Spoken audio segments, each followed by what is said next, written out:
Into news and views, and we're going to be kickstarting the show with something that's very, very important. This is before we look beyond our borders. I want us to start here at home.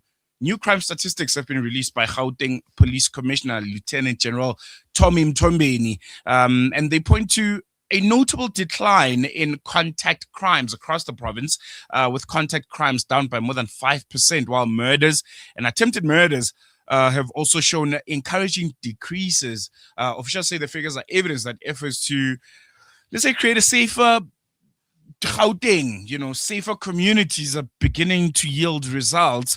But crime statistics often tell only part of the story. This reminds me of one football commentator who says statistics are like a bikini, they don't show the whole thing. But for many South Africans, concerns around armed robberies, kidnappings, extortions, gang activity, and everyday criminality remain a constant reality. So do the numbers reflect genuine progress on the ground? Are you feeling it?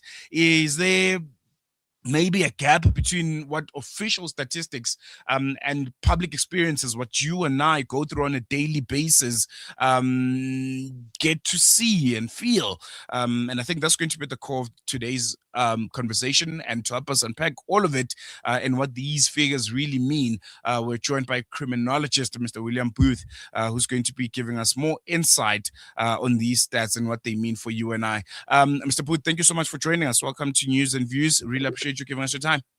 Yes, good morning. Thank you for having me on the show. No, the pleasure's all ours. And I want to jump right into it. Just overall, your reaction to these stats, Gauteng crime stats. How significant is this reported decline in contact crimes in the province? And do they show a positive trajectory on the fight against crime? Your comment about the comparison to a bikini, I think that's got to be borne in mind throughout this discussion, because I'm not sure how these statistics have been determined. So, again, cases that are presented when somebody goes and lays a complaint, are they cases that are then completed, in other words, where people have been convicted and then sentenced of serious crimes? Has there been a decline in that? Because obviously that takes longer to determine. Mm-hmm. And many people might go and lay complaints which have no substance to them. There's no merit to a particular complaint, and then an accused is arrested or is not arrested, and the case is then withdrawn. So, my concern is, what is the value of these statistics? Do they actually mean anything?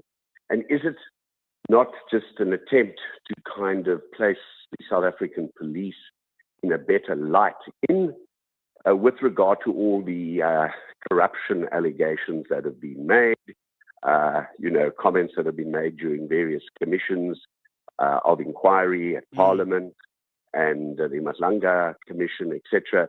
Is that not just an attempt to sort of steer attention away from all the negative publicity with regard to corruption and slackness in the police and how they investigate crimes, and do they look after victims of crime? So I think the true test is when you get comments from the community. In other words, there's been a proper survey done in, let's say, a particular area.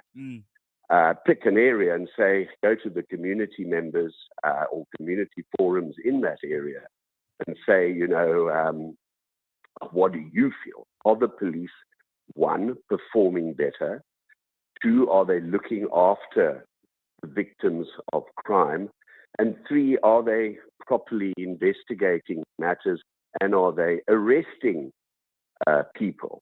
And there's a problem in certain areas where the police are even afraid to enter because of gang activity and, don't really address crime properly. So to get the true picture, one would have to go and speak to members of the community and try and put together, the statistics from that perspective. Also speak to the NPA and request from them, do they feel there's better policing? And we know, having said that, there's a lot of criticism leveled against the NPA with regard to, how they are prosecuting cases and how cases have possibly failed because of problems with A, investigation, and B, with regard to the actual prosecution of cases in court. So I don't really attach that much weight to these particular statistics to determine now police are on top of their game and they are stopping crime. Sure. I'm trying not to, not to have us sound too pessimistic. I'm sure you've looked at the report. Is there any positive upside, point that you can maybe share with us that you feel maybe on that aspect, the South African Police Services in the province of Gauteng is doing good work? Is there anything that you can point out to, or is all doom and gloom? No, I don't say all is doom and gloom. I think the point is that, yes, there are many police officers who are out there doing a good job under very, very difficult circumstances.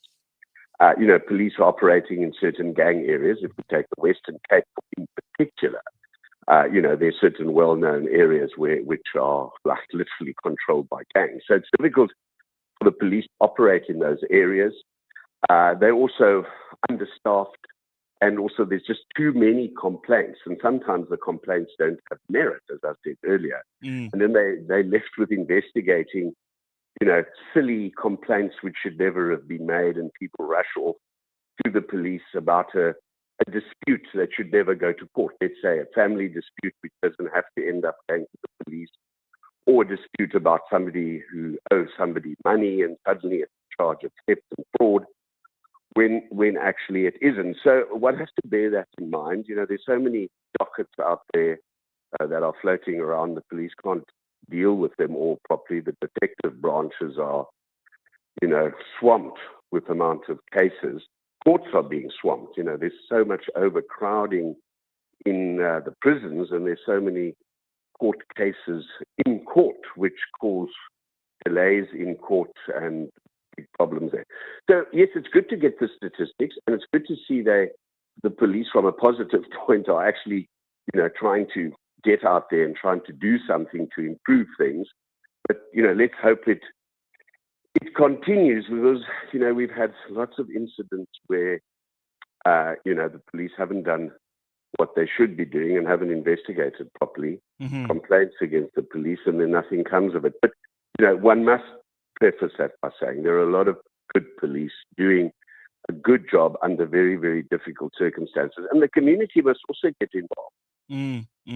They should be reporting proper cases to the police, helping try and, trace perpetrators and try and bring down crime in their kind of areas. I've always said, visible policing is really the issue. And, where criminals see police vans or police, patrolling the streets and all of that, and that can be a deterrent. But again, are there enough police around? And again, must get back to the proper training. The proper training right in the beginning. Train them on the law, train them on dealing with the public, a very important factor, and, investigation and trying to reduce crime. So, yes, they're out there trying to do it. There are those that are trying to improve. So let's hope it does improve, and let's get the proper, true statistics to hopefully show that crime is being reduced, not only in Gauteng, but throughout the country. You've touched on, the Madlanga Commission and just how that, commission essentially is revealed about the rot within the South African Police Services. Gauteng, obviously being the economic hub of South Africa, much of what is coming out of that commission is from this province, whether it's Ekurhuleni, Tshwane, the city of Johannesburg. Would you say the police in the provinces is far gone? Is there still something to salvage, considering just seeing how corrupt top officials, I think most concerning, are, and how they've essentially are an extension of some of these cartels? It is extremely, extremely concerning, and it needs to be stamped out. So, a few years ago, one would have police at a lower level, maybe taking a bribe on a case, let's say at a very junior level, but now we've got it right to the top, and that is hugely concerning because they're supposed to set an example. Mm.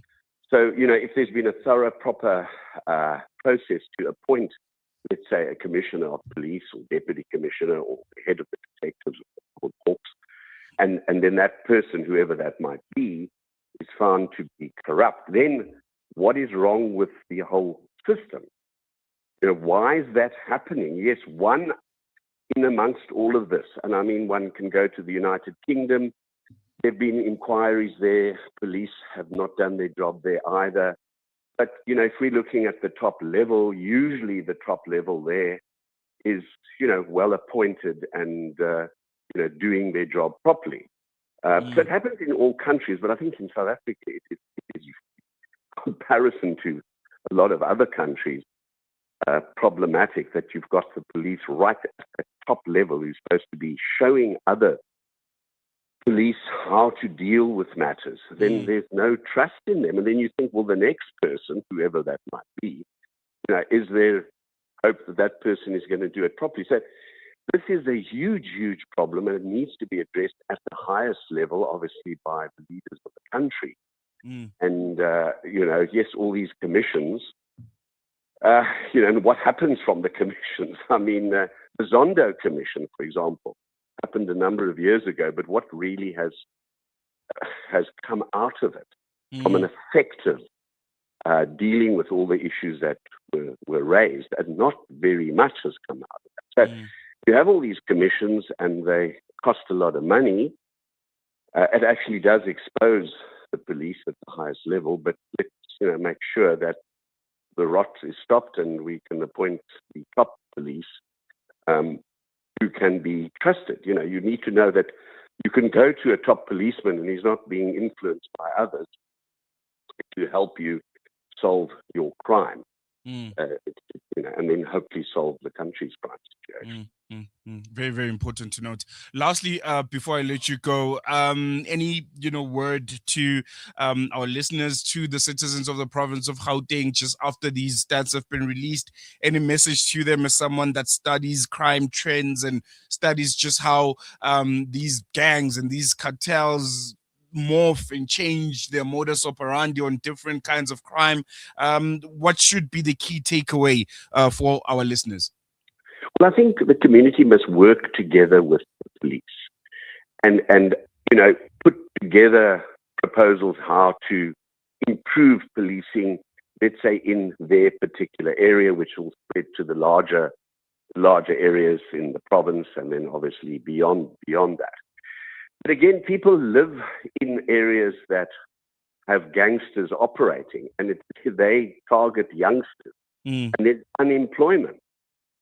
So, youngsters who are not employed can be targeted seriously by gangs.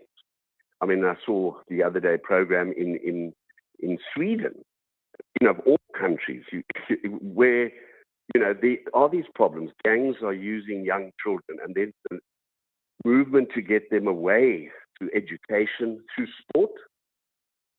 Get them involved in sporting activities, educational activities, moving away from the grip of the gangs. But it is difficult, and if you go up against the gang, you could find yourself in danger and maybe assaulted or even killed.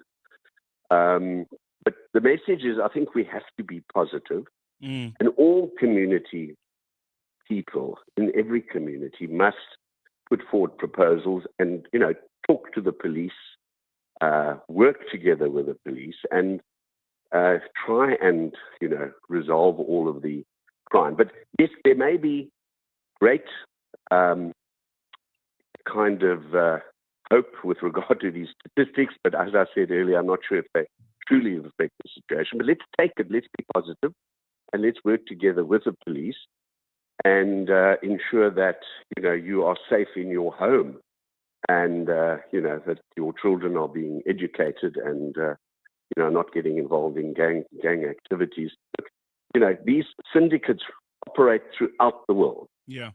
So it's a worldwide, but South Africa has, I think, a particularly serious problem. So let's be positive with the statistics. Let's take those and work from those.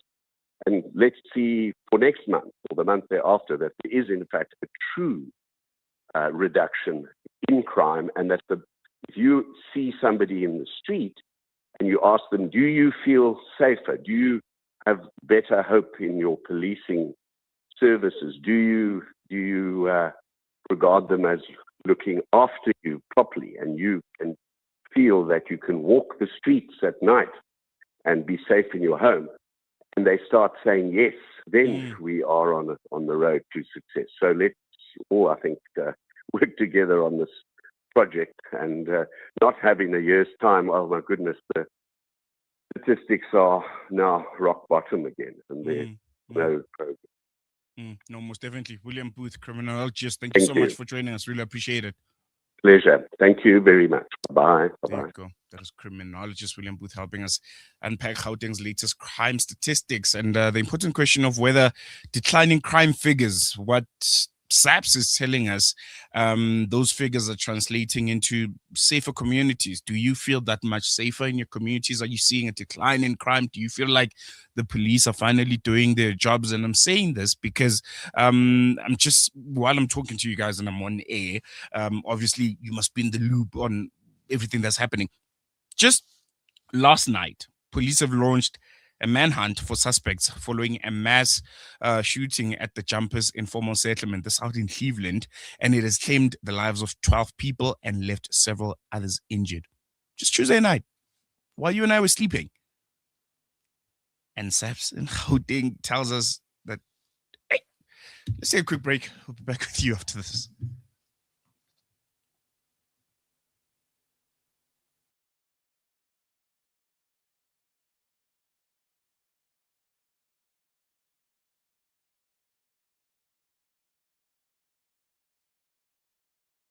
Soweto, it's time to stand together for justice, peace, and solidarity. Join us for the annual Soweto Walk for Gaza, taking place on Saturday, the 20th of June at 7:30 a.m. The walk will begin at the historic Regina Mundi Church and proceed to the monumentous Dlamini Mosque, bringing together people of all faiths, backgrounds, and communities in a powerful show of unity and support. Bring your family, friends, and fellow residents as we walk together for a common cause. Let your voice be heard and your presence counted. That's the annual Soweto Walk for Gaza, Saturday, the 20th of June at 7:30 in the morning, starting at Regina Mundi Church and ending at Dlamini Mosque. Together we walk, together we stand, together we show solidarity.